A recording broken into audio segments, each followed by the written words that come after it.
피지컬 AI 시대가 우리 생각보다 훨씬 빠르게 오고 있습니다. 지난 한 주 동안 한국의 6개 증권사가 약속이라도 한 듯이 같은 방향을 가리켰습니다.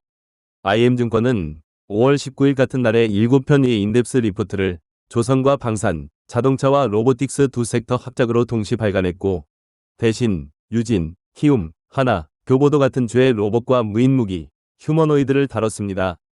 6곳이 같은 주에 같은 그림을 그렸다는 건 업계에서 흔하지 않은 시그널입니다. 지난 10년 동안 인공지능은 주로 디지털 화면 안에서 작동했습니다. 챗봇 답변, 이미지 생성, 코드 작성, 모두 화면 안에서 끝나는 작업들이었습니다. 피지컬 AI는 그 인공지능이 물리 세계로 직접 움직임을 옮겨오는 흐름입니다. 휴머노이드 로봇, 자율주행, 드론, 무인무기, 산업용 로봇, 이 분야들이 피지컬 AI의 주요 무대입니다. 엔비디아 젠슨 황은 작년 말부터 같은 말을 반복합니다. 다음 10년의 무대는 디지털이 아니라 물리 세계라고. 그리고 이 흐름이 가장 빠르게 자리 잡고 있는 곳이 바로 전장입니다. 대부분 선진국에서 병력 자원이 감소하고 있습니다. 저출생으로 군에 들어올 사람이 줄고 러시아 우크라이나 전쟁이 길어지면서 양측 보병이 빠르게 소진되었습니다. 값비싼 고기능 첨단 무기보다 값싸고 단순한 무인 무기로 보병을 대체하는 흐름이 이미 시작됐습니다. 이 흐름의 핵심 무기셋은 무인지상 차량, 사족보행 로봇, 휴머노이드 로봇입니다. 첫째, 무인지상 차량입니다. 우크라이나 전장에서 이미 보급, 자폭, 공격, 후송 같은 보병 기본 임무를 수행하고 있고, 기능별로 세분화된 파생 모델이 대량 양산되고 있는 단계입니다.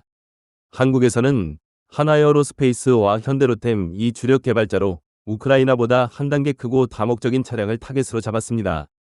둘째, 사족보행 로봇입니다. 보병 기본 임무보다는 정찰, 수색, 구조 같은 특수 임무에 적합합니다. 이 무인 전장을 연결하는 역할은 한화 시스템입니다. 통신, 센서, 지휘 네트워크, 무인 전장 전체 시스템을 한 손에 쥐고 있는 기업입니다. 셋째, 휴머노이드 로봇입니다. 가장 늦은 단계지만 가장 멀리 가는 영역입니다. 미국 파운데이션의 MK1, 이 우크라이나에 시험 투입된 사례가 실전 보고로는 거의 유일한 기록입니다. 한국 육군은 아미타이거 사업의 일환으로 보스턴 다이내믹스의 아틀라스 공급을 요청한 것으로 알려져 있습니다. 보스턴 다이내믹스가 비무기화를 지향하고 있지만 감시와 정찰 같은 제한된 임무는 활용 가능성이 높습니다. 한국 휴머노이드 본지는 세 곳입니다.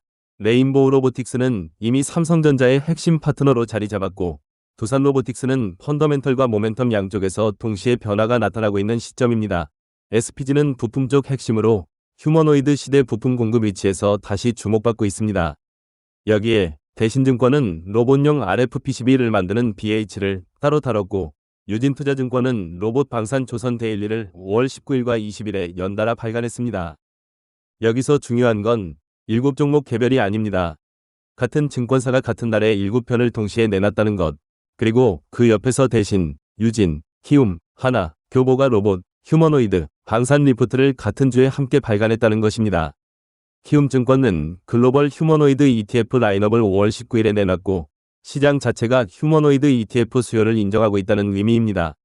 미국은 보스턴 다이내믹스와 함께 크라토스, 레드캣 홀딩스 같은 무인무기 기업들이 나란히 서 있고, 중국은 인민해방군의 사족 로봇을 이미 대량 배치했습니다. 세 나라가 같은 방향으로 동시에 움직이고 있다는 의미입니다. 피지컬 AI 시대는 누군가의 예측이 아니라 이미 진행되고 있는 현실입니다. 종목 매수 권유가 아닙니다. 오늘 데이터 분석은 방향성을 짚어드리는 데까지입니다. 미래 투자의 무게중심이 디지털 AI에서 피지컬 AI로 옮겨가고 있다는 것. 이것이 한 주 동안 6개 증권사가 같이 말하고 있는 결론입니다. 구독, 좋아요, 알림 부탁드려요. 데이터로 시장의 다음 신호를 한 박자 먼저 풀어드리는 인베스트 퓨처스입니다.